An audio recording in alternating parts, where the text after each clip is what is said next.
You've heard the stories, the battles, the bravery, the flags raised over blood-soaked ground. But what if I told you there was another war, one without soldiers in uniform, without parades, without names etched into monuments?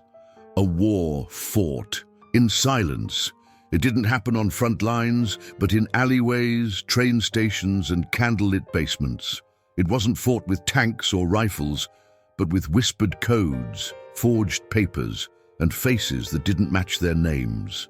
These weren't the heroes you read about in school. They didn't wear medals. They didn't march in formation.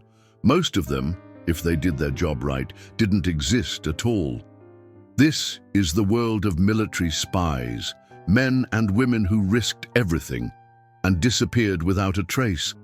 They operated in the shadows, behind enemy lines, in cities crawling with Gestapo agents, in forests wired with explosives, and in offices where the wrong word could cost you your life. They weren't looking for glory. They were hunting for secrets, and they found them. They uncovered plots that could have ended the war before it began. They fed false information to entire armies. They sent coded messages across enemy territory with nothing but a toothpick and a prayer. Some were captured, tortured, killed. Others were never caught, never named, and never thanked, until now. Because for the first time, we're telling their story. You're about to enter the hidden war, the war beneath the war, the one fought by ghosts in the night, and won by those the world was never supposed to know existed. Their missions were top secret. Their names redacted, but what they did, it changed everything, so stay close. What you're about to hear was never meant to be told. Not soldiers, not civilians, something in between. They weren't born spies. They were teachers, truck drivers, tailors. A few were actors. One was a ballet dancer. Some had never held a weapon. Others had never left their home country. And yet, when the world caught fire, they were asked to walk straight into the flames. The first thing you need to know is this: spies weren't chosen for strength. They were chosen for what couldn't be seen. They had to blend in, lie well, stay calm under pressure, and vanish when necessary. But they also had to believe in something bigger than themselves. That's what made them dangerous. Let's start with one of the best, Virginia Hall, an American, a woman, and a nightmare for the Nazi regime. She had a limp from a hunting accident and wore a wooden leg she called Cuthbert. Most intelligence agencies would have passed her over. The British didn't. They trained her to use radios, hide weapons in milk cans, and organize resistance networks in Nazi-occupied France. She posed as an elderly social worker, walked with a cane, and somehow managed to organize sabotage missions right under the Gestapo's nose. When the Germans finally figured out who she was, they put her on their most wanted list. You know what they called her, the limping lady. But they never caught her. Now take Richard Sorge, a Soviet spy posing as a journalist in Tokyo. He looked harmless, charming, smoked too much, drank more. But behind the casual smile was a mind that changed the course of history. He infiltrated the German embassy in Japan, gained the trust of Nazi officers, and passed information directly to Moscow, one of those pieces, that Japan had no intention of invading the Soviet Union. Stalin believed him and used that intel to move over 1 million troops west to stop Hitler at the gates of Moscow. That move helped turn the tide of the war. And it came from a man typing stories no one read in a bar in Tokyo. Let's not forget Juan Pujol Garcia, also known as Garbo, a Spaniard with no military training. He faked his way into becoming a spy for the Nazis, then secretly offered his services to the British. They accepted eventually. And what he did next was nothing short of a masterpiece in deception. He created over 27 fake agents across the UK, sending elaborate, believable reports to Germany about troop movements and fake invasions. He played both sides so well that the Nazis awarded him the Iron Cross. While he was working for the Allies, The deception he built was crucial to Operation Fortitude, the plan that convinced Hitler that the D-Day invasion would happen at Calais instead of Normandy. Because of him, thousands of German troops stayed in the wrong place. On the morning of June 6, 1944, Juan Pujol saved lives, not with bullets, but with lies. And then there were the Codebreakers, the ones who never stepped on a battlefield, but whose war was fought at desks surrounded by noise and silence at the same time. At Bletchley Park in England, mathematicians and linguists, many of them women, worked around the clock to crack the German Enigma codes. Every day the Nazis changed the cipher. Every day the Allies started over. It was like trying to guess a new 100 trillion-digit password every morning. With lives hanging in the balance, Alan Turing, a name many now know, was one of them. But he wasn't the only one. There were hundreds, and they were sworn to secrecy. For decades, they couldn't talk about what they did. Not to their families, not even to each other. They weren't called heroes, they were called clerks, and yet the intelligence they uncovered shortened the war by at least 2 years, according to historians. No medals, no applause, just a whispered thank you from history, years too late. You see, the hidden world of military spies wasn't glamorous. It wasn't James Bond in a tuxedo. It was fear, pressure, exhaustion. One wrong look could get you tortured, one wrong word executed, one wrong instinct, and your entire network would be wiped out. But they did it anyway, not for fame, not for money, because the world needed ghosts, and they were willing to become them. Sometimes a lie can save more lives than a bullet ever could. We often think of war in terms of battles, tanks rolling through towns, planes dropping, bombs, flags being raised over ruins. But what if I told you some of the biggest victories in World War II happened in silence, with no shots fired at all? That's the reality of espionage. Let's talk about Operation Fortitude, a deception campaign so successful it convinced Adolf Hitler to leave 70% of his troops in the wrong place on D-Day. Here's how it worked. The Allies knew they were going to land in Normandy, but they also knew that the Germans were watching, from the skies, from radio signals, from informants.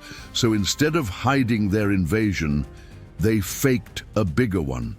They built a phantom army, fake tanks made of rubber, fake planes made of wood, fake troop movements fed to the enemy through a web of double agents. And at the center of it all was Juan Pujol Garbo, the Spanish double agent you met earlier. He fed the Nazis a steady stream of false intelligence, confirming that the invasion would hit Pas de Calais, not Normandy. The Germans believed it. Even as American soldiers were being gunned down on Omaha Beach, Hitler still refused to move reinforcements, because his top spy had told him Normandy was just a distraction. That lie? It saved thousands of lives, it helped turn the tide of the war, and it was all written in code, passed through dead drops, and whispered into radios disguised as suitcases. Then there was Operation Mincemeat, a plan so bizarre it sounds like fiction. In 1943, the British wanted to invade Sicily, but they knew it was heavily defended. So they decided to convince the Germans they were going somewhere else. Greece. How? They found a body, a homeless man who had died from poison, dressed him in a Royal Marines uniform, put a briefcase on him containing top-secret fake plans for an invasion of Greece and Sardinia, then dropped the body off the coast of Spain, where the Germans were known to recover corpses and documents. Guess what? The Germans fell for it. Hook, line, and corpse. They moved their troops, reinforced the wrong beaches, and Sicily fell in just over a month. That one mission, carried out by a corpse and a forged ID, changed the entire trajectory of the war in the Mediterranean. And it didn't end there. In France, SOE agents, Special Operations Executive, were parachuted into occupied territory to coordinate sabotage ahead of D-Day. Their job? Destroy German infrastructure, blow up rail lines, cut communication wires, confuse and delay so Allied forces could land with slightly less resistance. These agents, some of them teenagers, worked with the French resistance. They lived under assumed names, often for months, constantly looking over their shoulders, never knowing who to trust. One agent, Denise Bloch, transmitted over 140 wireless messages while evading Nazi patrols. She moved safe houses 14 times in 60 days. Eventually, she was captured and executed.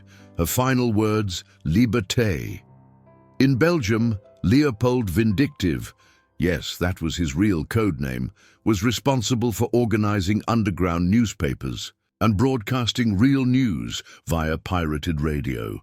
The Nazis had complete control over media, and this lone voice in the dark gave people hope. But these missions weren't just about morale. They were about real results, delays, disruptions, false information. These things broke the enemy before a single Allied foot touched the ground.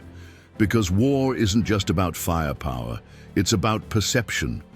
And spies understood that better than anyone. One lie told at the right time to the right person could save 1,000 lives, and every one of those lies had to be absolutely perfect. The right accent, the right haircut, the right ink on the forged document. If one thing was off, just one, it all collapsed. That's why these missions mattered so much. Because they weren't just clever, they were dangerous, and they were vital. You've heard of the Battle of Stalingrad, you've heard of Normandy, but now you know, behind every one of those headlines was a web of shadows spinning quietly, changing history from the dark, and almost no one ever knew. In espionage, the greatest act of bravery is saying nothing. The world of spies wasn't just about clever lies and coded messages, it was about risk, and when that risk turned real, when a mission failed or a cover slipped, it didn't end with a slap on the wrist, it ended in darkness. In the world of military espionage, being captured didn't mean you got treated like a prisoner of war. It meant you vanished. No uniform? No rights under the Geneva Convention. Spies were labeled as saboteurs, terrorists. To the enemy, they weren't soldiers. They were threats to be erased. And often, they were. Let's talk about Noor Inayat Khan. She was a wireless operator for the British Special Operations Executive in occupied France. Her father was Indian, her mother American. She was quiet, poetic, deeply spiritual, hardly what you'd imagine when you think of a spy, but she was one of the best. In 1943, Noor was dropped into France and immediately began sending radio messages back to London. For months, she evaded Nazi patrols, constantly moving, changing safe houses, even operating from rooftops to avoid detection. But someone betrayed her. She was arrested in Paris, shackled, interrogated, tortured. They broke her bones, but not her spirit. For nearly a year, Noor gave no information, no names, no locations, no codes, nothing.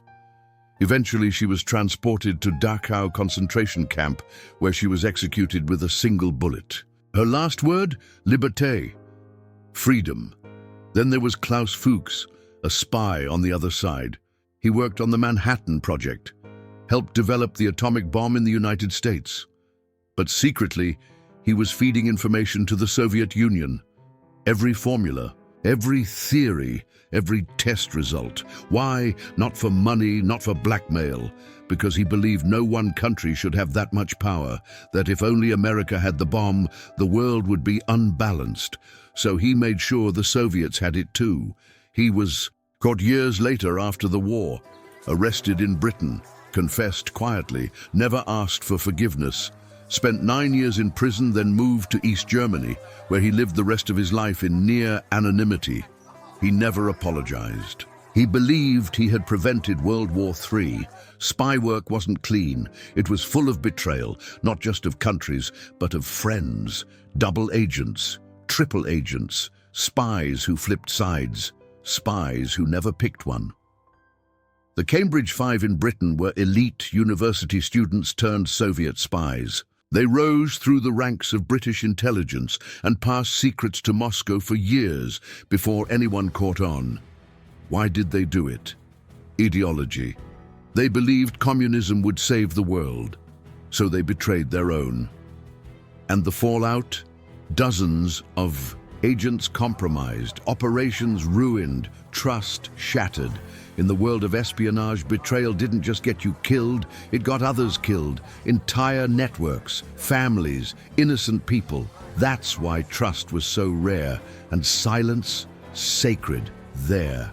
Were agents who carried cyanide pills in their teeth, ready to bite down if captured. Others trained themselves to resist interrogation through mental tricks, pain tolerance, even self-hypnosis, because they knew if they broke, people would die.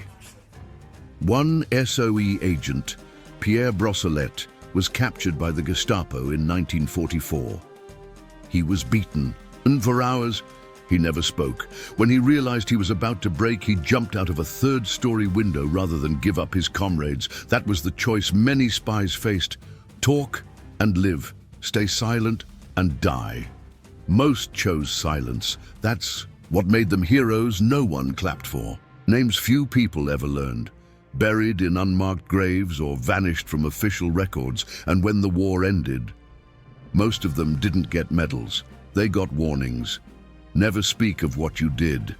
They kept their secrets to the grave. Some lived quiet lives, worked ordinary jobs, went to church, raised families. But inside, they carried the weight of everything they'd done and everything they'd seen. Because the cost of silence isn't just death. Sometimes it's survival and never being able to tell the truth. In war, truth is so precious that it must be guarded by a bodyguard of lies. Winston Churchill. James Bond made spy gadgets famous. Exploding pens, laser watches, cars that disappear, but real military spies. What they carried was far simpler and far more deadly. Let's start with radio sets. During World War II, the most powerful tool a spy could carry wasn't a weapon. It was a suitcase. Or at least, that's what it looked like.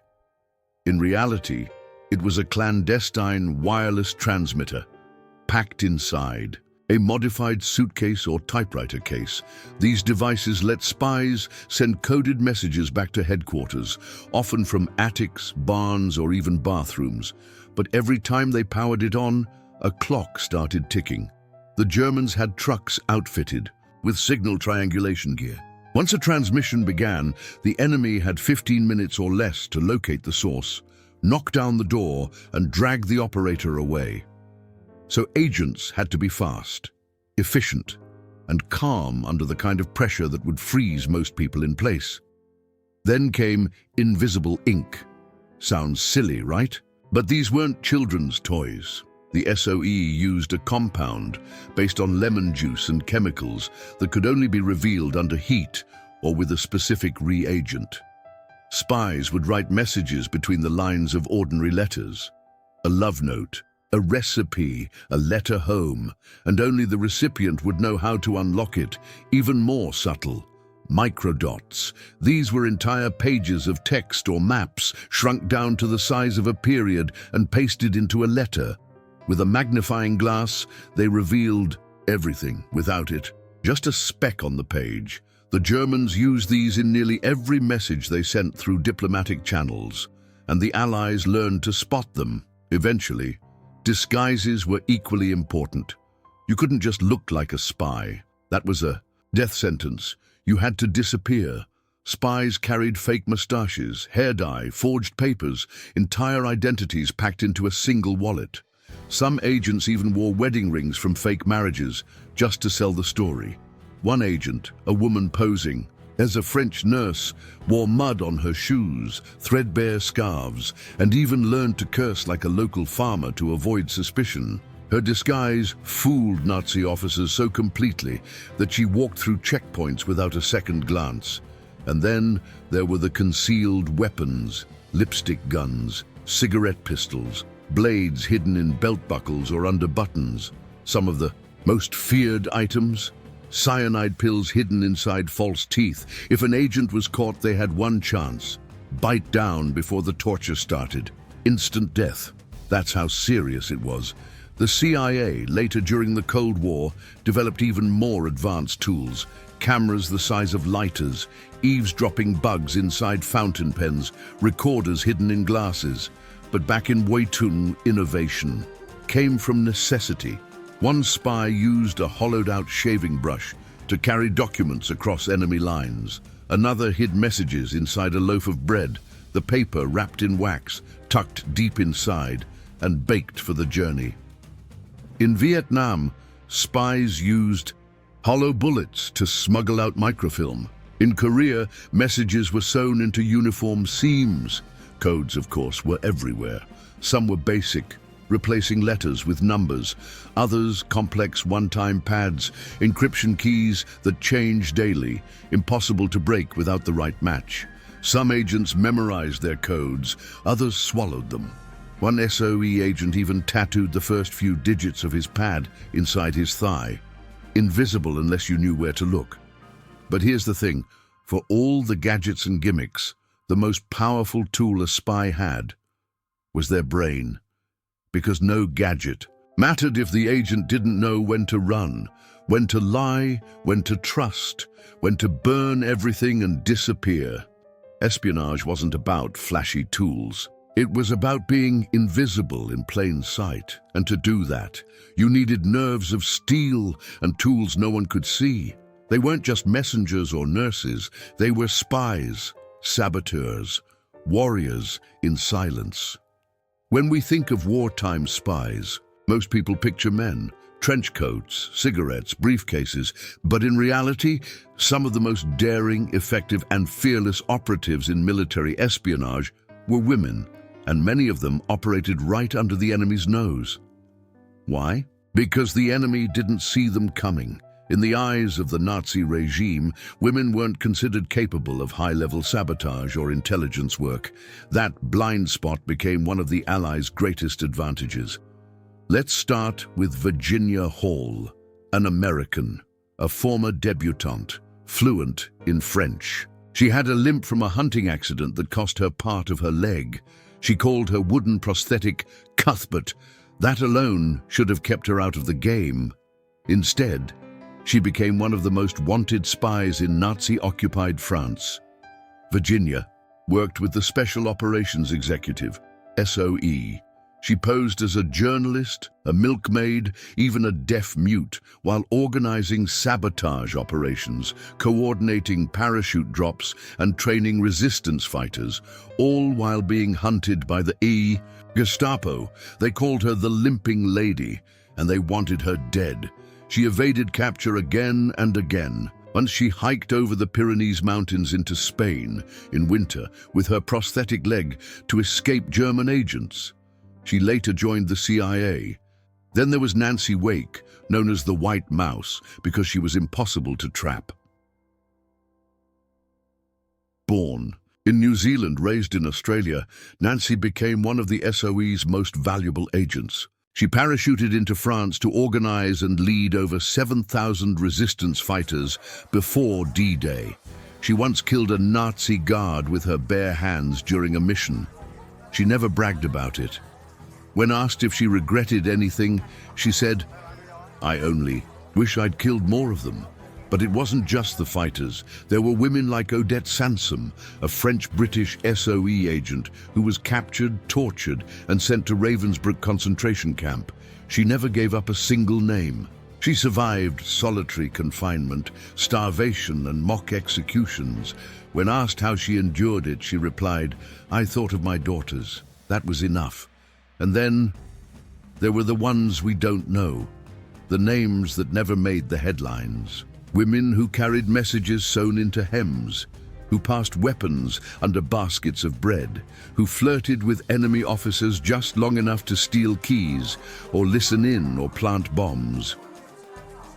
Women were perfect for espionage, not just because the enemy underestimated them, but because they adapted fast. They used radios, ran safe houses, drove getaway cars. They translated maps, coded messages, and stitched resistance networks together like thread through fabric. In Poland, women smuggled documents out of Nazi headquarters, hidden in baby carriages. In Vietnam, female spies in sandals and conical hats helped coordinate attacks under the cover of ordinary street life. And in the Cold War, women like Marta Kohn, a Jewish spy posing as a German nurse, infiltrated Nazi units and passed troop positions to Allied commanders. Her cover was so flawless, she walked through enemy checkpoints without even being searched.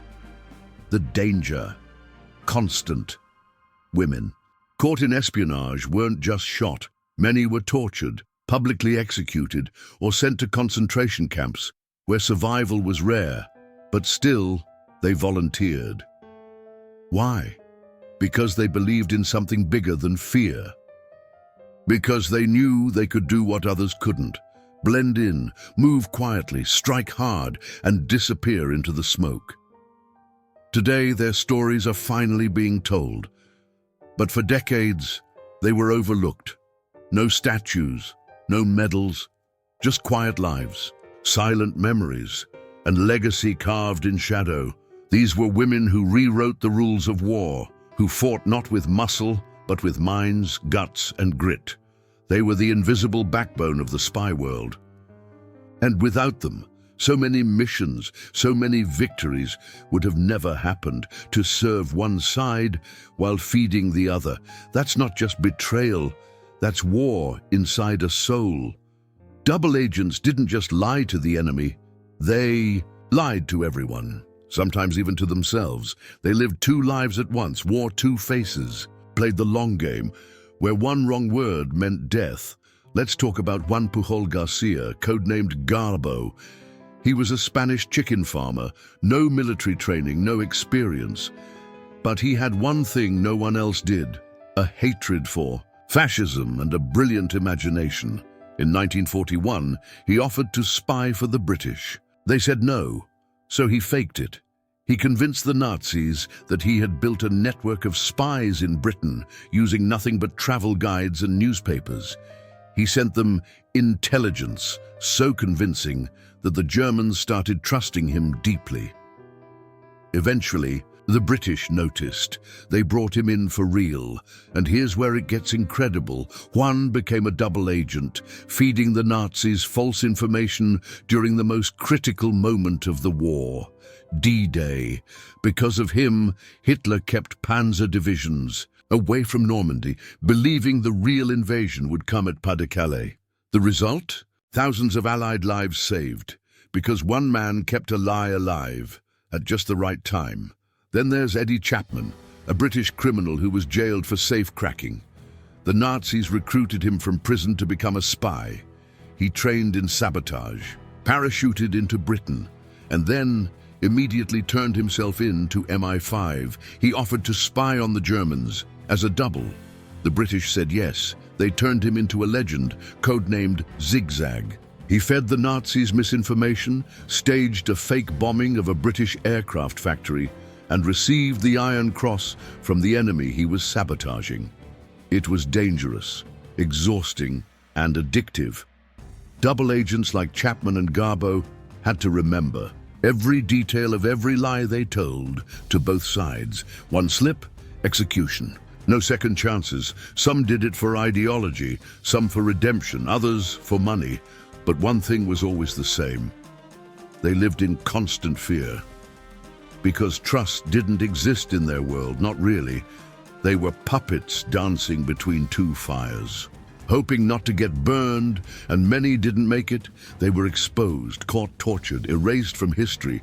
But the ones who survived, they didn't think of themselves as heroes. They were survivors, actors on the deadliest stage in the world, and the greatest trick they ever pulled was convincing everyone they weren't acting at all.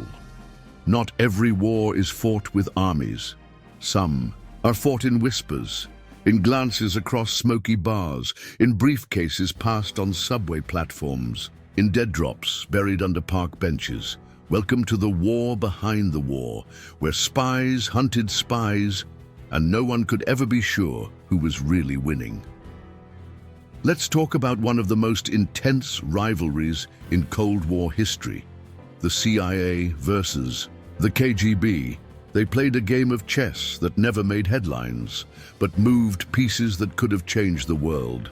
One of the most infamous double crosses? Aldrich Ames, a CIA officer, clean-cut, trusted, but behind the scenes, he was feeding the Soviets top-secret names of American operatives in Moscow.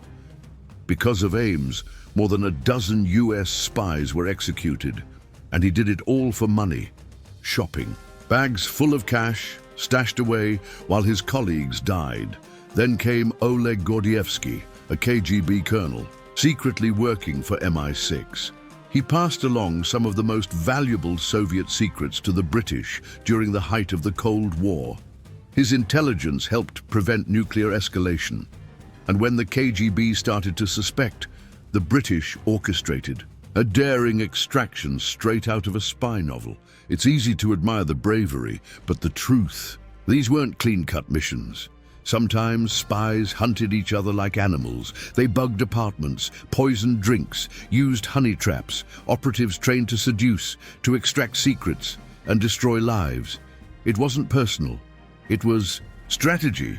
Spy versus spy wasn't about hatred. It was about leverage. Information was currency, and the side with more of it ruled the shadows. These silent wars decided which governments rose, which revolutions sparked, and how close the world came, again and again, to destruction. And here's the most chilling part. Most of what happened we'll never know, because the best spies are the ones we never find.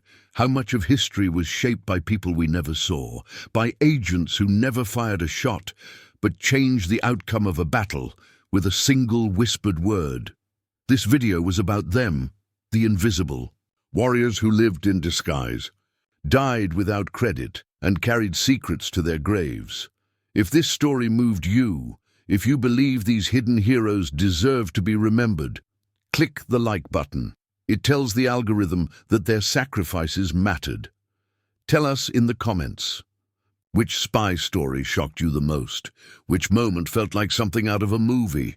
And don't forget to subscribe, not just for the next video, but to help us keep history alive, one voice, one mission, one truth at a time. Because the world forgets, but together we can remember. Until next time, stay curious, stay vigilant, and never stop listening to the echoes of the unseen.